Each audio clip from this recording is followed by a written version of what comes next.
اسی طریقے سے مردوں کے لیے کم از کم ناف کے نیچے سے ناف سے لے کر گھٹنے کے نیچے تک کا جو حصہ ہے وہ چھپانا ضروری ہے. یہ فرض میں شامل ہے، یہ لازم ہے، یہ ضروری ہے.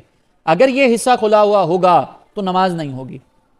اور اس کے علاوہ جو باقی جسم ہے اس کا چھپانا جو ہے یہ واجب کے درجے میں آتا ہے کہ آپ کسی بھی ایسی حالت میں نماز نہیں پڑھ سکتے کہ جس حالت میں آپ پبلکلی سب کے سامنے نہ آ سکتے ہوں.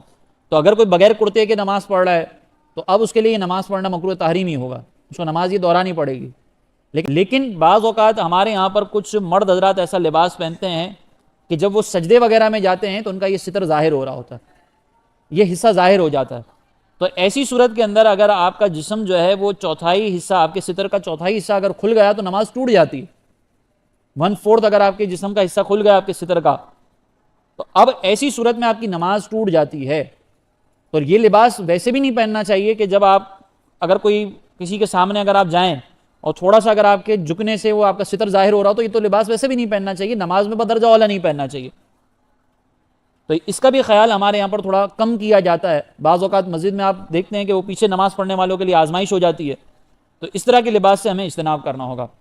پھر اس کے بعد